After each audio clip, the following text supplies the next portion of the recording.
Movie roundup में आपका स्वागत है। आज हम एक Mexican dark comedy film the Nobel family का रिकैप करेंगे। आगे स्पॉइलर है, ध्यान रखें। फिल्म नोबल परिवार नाम के 4 लोगों के इर्द गिर्द घूमती है। फादर जर्मैन एक धनी मैक्सिकन व्यवसायी है और उसके 3 बच्चे हैं, हावी, बार्बी और चार्ली। कुछ साल पहले उनकी मां की मृत्यु हो गई थी। तब से बच्चे उसके ट्रस्ट फंड से पैसे निकाल रहे हैं। वे अपनी मर्जी से फालतू पार्टियां करते हैं, कई छुट्टियों पर जाते हैं और पैसे का लापरवाही से इस्तेमाल करते हैं। उनमें से किसी ने भी अपने जीवन में एक दिन काम नहीं किया है, जो जर्मैन को चिंतित करता है। उसकी इकलौती बेटी बार्बी पीटर के साथ रिश्ते में है, जो एक असफल बिजनेसमैन है, उससे 20 साल बड़ा है और उनका बिजनेस संभालना चाहता है। वह उससे शादी करके अपने भारी लोन चुकाएगा और काफी धन भी पाएगा। बार्बी उसके वास्तविक इरादों से बेखबर है। उसके जन्मदिन की सुबह कई कार्यकर्ता घर को सजाने के लिए आते हैं। वह उनमें से एक लूचो को पहचानती है, जो उनकी नौकरानी का भतीजा है, जो किशोरावस्था में सर्वेंट क्वार्टर में रहता था। बार्बी उसे बचपन में लुभाने का नाटक कर परेशान कटी थी। लूचो बार्बी के व्यक्तित्व के कारण उसे पसंद नहीं करता है। अगले दृश्य में हमें हावी से मिलवाया जाता है।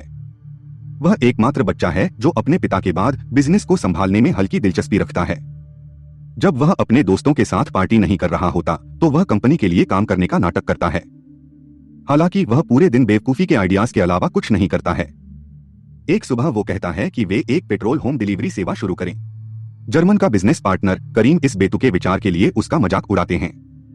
जर्मन सोचता है कि कठिन कार्य देने से उसका आत्मविश्वास बढ़ाने में मदद मिल सकती है।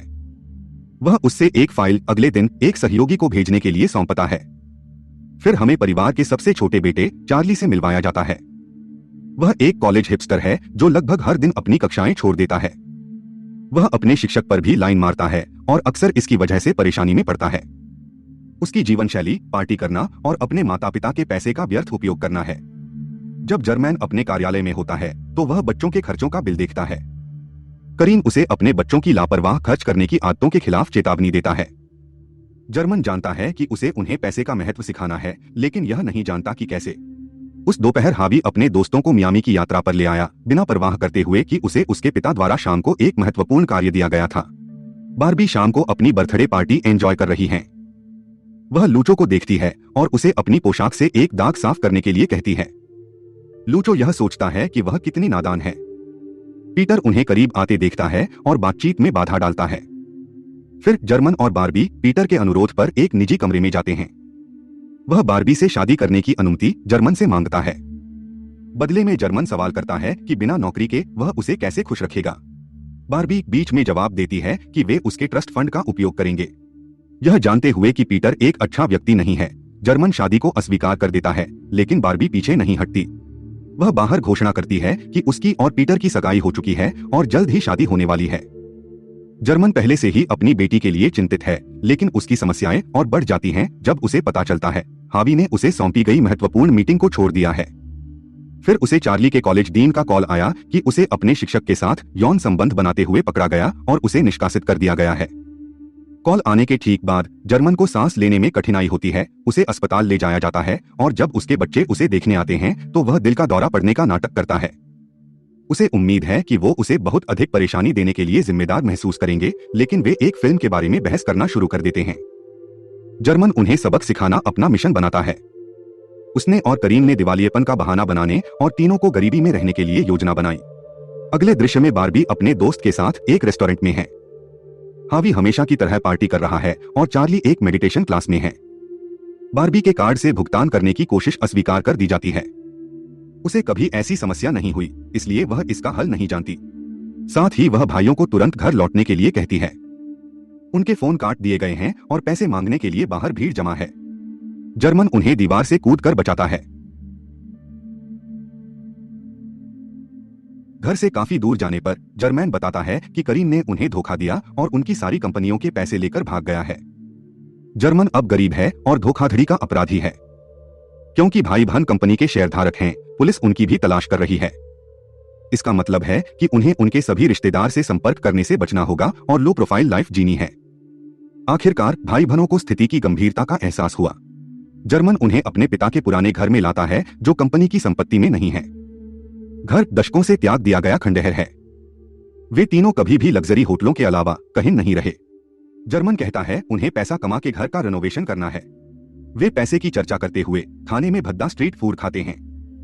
यह पूछे जाने पर कि वे पैसा कैसे कमाएंगे, जर्मन का सुझाव है कि वे काम करें। अगली सुबह बारबी शॉवर लेने की कोशिश करती है, लेकिन नल केवल गहरे भूरे रंग का गंदा पानी देता है। इसलिए वह अपने पूरे शरीर के लिए हैंड सैनिटाइजर का इस्तेमाल करती हैं। इस बीच हावी अपने दोस्तों के पास जाता है और उनसे पैसे मांगता है, जिसे वह स्थिति स्थिर होने के बाद वापस करने का वादा करता है। जो लोग उसके पैसे से पार्टी करते थे, उन्होंने उसे मदद करने से मना कर दिया। बारबी पीटर को फोन करती है और कहती है कि उन्हें शादी स्थगित करनी होगी।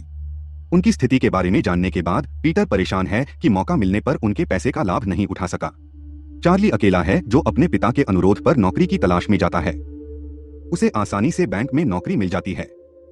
उसका बॉस उसके प्रति असभ्य है क्योंकि पद उसकी भतीजी को मिलना था। वह धमकी देती है कि मौका मिलने पर वे उसे निकाल देगी। परिवार दिन के अंत में फिर से मिलता है। उन्हें जो भी पैसे मिलते हैं वे जर्मैन को सौंप देते हैं। बारबी ने सबसे अधिक कमाई की है, लेकिन उसने हावी की घड़ी बेच दी है। इसके बाद उनकी वफादार नौकरानी मैगी और लूचो उनकी मदद करने के लिए घर आते हैं। वे परिवार के लिए कपड़े भी लाते हैं। बारबी की स्थिति का फायदा उठाते हुए लूचो उसे परेशान करता है, जैसा कि उसने उसके साथ किया था। वे अपनी चाची के अनुरोध पर उसे एक रेस्तरां में वेट्रेस की नौकरी प्रदान करता है। हावी पूछता है कि क्या उसके लिए भी कोई काम है, तो उसे एक सार्वजनिक वाहन चालक की नौकरी दी जाती है। अगले दिन हार्वे के काम का पहला दिन है। सब कुछ अच्छा चल रहा है जब लाइन में कोई दूसरा वाहन उसका रास्ता काटकर ड्राइवर उसका मजाक उड़ाता है। इस बीच बारबी भी रेस्तरां में जाती है और शेफ को ग्राहकों के भोजन पर थूकते देखकर घृणा करती है। उसे एक साझा लॉकर रूम में वर्दी में बदलने के लिए बुलाया जाता है। जब वह गुस्सा करती है तो लुचो कहता है कि वह अपने व्यक्तित्व के कारण वर्तमान में जो कुछ भी सामना कर रही है उसके लायक है। समय बीतता है, भाई बहन अपने नए जीवन, खाना पकाने और सफाई के साथ तालमेल बिठाने लगते हैं। हालांकि वे शुरू में संघर्ष करते हैं, वे जल्द ही इसे अपना लेते हैं। हावी की एक बस चालक से रंजिश हफ्तों तक चलती है। एक दिन वह उसे एक पार्किंग स्थल पर ले जाने की कोशिश करता है और ट्रैफिक पुलिस उसे रोक देती है। बारबी वेट्रेस बनने में बहुत अच्छी नहीं है। वह असभ्य ग्राहकों के लिए मतलबी है, जिसके कारण वे बिना टिप्स दिए चले जाते हैं। अंततः वह बेहतर टिप्स के लिए फ्लर्ट करना सीखती है। एक दिन चार्ली अपनी बैंकिंग नौकरी में गलती करता है और उसकी बॉस उसे अपने कार्यालय में बुलाती है। उसने दरवाजा बंद कर दिया और सुझाव दिया कि गलती की भरपाई करने के लिए वह कुछ करे। दोनों कार्यालय में यौन संबंध बनाते हैं। एक रात खाने के बाद जर्मन बारबी को अपना वजन बनाए रखने के लिए उल्टी करते देखता है। वह यह जानकर सदमे में है कि बारबी ऐसा कॉलेज से कर रही है और कुछ साल से उसे बुलिमिया था। बारबी हंसते हुए कहती है कि जर्मैन के पास अपने बच्चों के लिए कभी समय नहीं था, इसलिए उसे उम्मीद नहीं थी कि वह परवाह करेगा। जर्मन को पता चलता है कि वह अपने बच्चों के जीवन में कितना अनुपस्थित रहा है। कहीं और पीटर और उसका दोस्त बात कर रहे हैं, कैसे उसने अपने कर्ज चुकाने का मौका गवा दिया। वह जर्मैन के दिवालियेपन के बारे में सब कुछ बताता है। पीटर का दोस्त उस पर विश्वास नहीं करता क्योंकि करीम उनके ठीक पीछे किसी से बात कर रहा है। पीटर दर्ज करता है कि कुछ गलत है और अगले दिन जांच शुरू करता है। लूचो और बारबी एक साथ बाजार जाते हैं। वे रेस्तरां के लिए किराने का सामान खरीदते समय और कई स्ट्रीट फूड ट्राई करते हुए गुल मिल जाते हैं। इस बीच हावी अपने प्रतिद्वंद्वी बस चालक को ढूंढता है और उसके साथ लड़ाई करता है। वे ये जानकर अचानक रुक जाता है कि वे दोनों एक ही लेखक की किताबें पढ़ते हैं। एक दूसरे से बात करने पर उन्होंने जाना कि जीवन में उनकी अपना खुद का व्यवसाय शुरू करने के लिए महत्वाकांक्षा समान है। कुछ हफ्तों बाद परिवार इतना पैसा कमाता है कि वे उस घर का रेनोवेशन करने में सक्षम हो। जर्मन कहता है कि हावी स्पिलिंग्स में कितना बुरा है। हावी खुलासा करता है कि वह डिस्लेक्सिक है और इसके इलाज के लिए खुद जर्मन ने चिकित्सा के लिए भुगतान किया था। वह अपने बच्चों के जीवन पर ध्यान नहीं देने के लिए दोषी महसूस करता है। अगले दिन रेस्तरां में कर्मचारियों के लिए एक पार्टी है। बारबी और लूचो नृत्य करते हैं और अंततः उसी समय चूमते हैं। पीटर उनके घर आता है और जर्मन से मिलता है। वह जर्मन के झूठ के बारे में सब कुछ बच्चों को बताने की धमकी देता है। जर्मन को डर है कि पता लगाने के बाद वे उससे नफरत करेंगे। जर्मन उससे पूछता है कि वह क्या चाहता है। तभी बारबी घर आती है और उन्हें देखती है। पीटर परिवार को सूचित करता है कि करीम धन के साथ वापस आ गया है और उनके बैंक खाते फिर से काम कर रहे हैं। इसका मतलब है कि वे अपनी पुरानी जीवन शैली में वापस जा सकते हैं। घर लौटने के लिए भाई बहन बहुत खुश हैं। वहीं जर्मैन को चुप रहने के लिए ब्लैकमेल किया जाता है। परिवार जाने के लिए तैयार हो जाता है और बारबी बाहर लूचो से मिलती है। वह अनिच्छा से उसे विदाई की कामना करती है और चली जाती है। चूंकि पीटर ने इस तरह की स्थिति में उसकी मदद की, इसलिए वह उसे धोखा नहीं दे सकती और लुचो के पास नहीं जा सकती। अगले दिन जर्मन कार्यालय जाता है और करीम से समाधान के लिए कहता है। वह अपने बच्चों से रहस्य रखना चाहता है, लेकिन वह बारबी को पीटर से शादी करने की अनुमति नहीं देगा।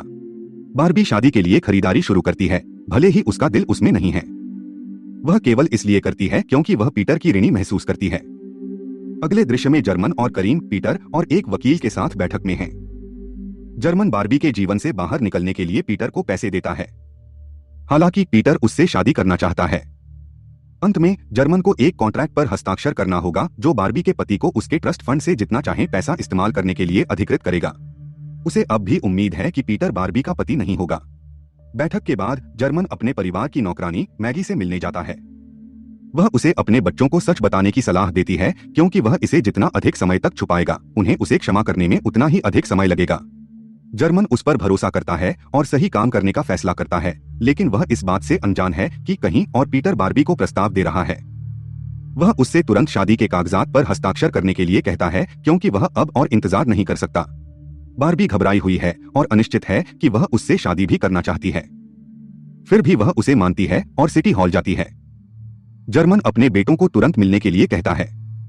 जब वह अपनी बेटी को फोन करता है, पीटर उठाता है और फोन कॉल काट देता है। जर्मन बारबी के दोस्त को संपर्क करता है और पता चलता है कि उसकी शादी होने वाली है। वह हार्वे और चार्ली के साथ उसे रोकने सिटी हॉल पहुंचे। वे कागज पर हस्ताक्षर करने से कुछ सेकंड पहले पहुंचे और उसे रोक देते हैं। जर्मन अंत में खुलासा करता है कि वे कभी दिवालिया नहीं थे। उसने झूठ बोला क्योंकि वह चाहता था कि उन्हें पता चले कि पैसा कमाना कितना मुश्किल है। वह यह भी बताता है कि पीटर केवल बारबी के पैसे चाहता है और उसे ब्लैकमेल कर रहा है। भाई बहन अपने पिता से उनसे झूठ बोलने के लिए नाराज हैं। वे बिना कुछ कहे बस चले जाते हैं। हंगामे के बाद वे पुराने घर में जाने का फैसला करते हैं जिसे वे रिनोवेट कर रहे थे। उन्होंने जर्मन की मदद लेने से इनकार कर दिया और अपने दम पर जीवन बनाने की ठानी। वे कड़ी मेहनत करते हैं, लेकिन उनके पिता यह देखने के लिए नहीं हैं। हावी अपने साथी बस चालक के साथ एक कार वॉश खोलते हैं। उसके पुराने दोस्तों ने सुलह करने की कोशिश की, लेकिन उसने उन्हें खारिज कर दिया। इसी तरह चार्ली को अपनी उम्र की प्रेमिका मिल जाती है और वह एक खुशहाल रिश्ते में है। बारबी भी लुचो के पास वापस जाती है और उसे डेट करना शुरू कर देती है। बारबी के बर्थडे पर सभी घर में सेलिब्रेट करने के लिए इकट्ठा होते हैं। कोई दरवाजा खटखटाता है और बारबी अपने पिता को बाहर देखती है।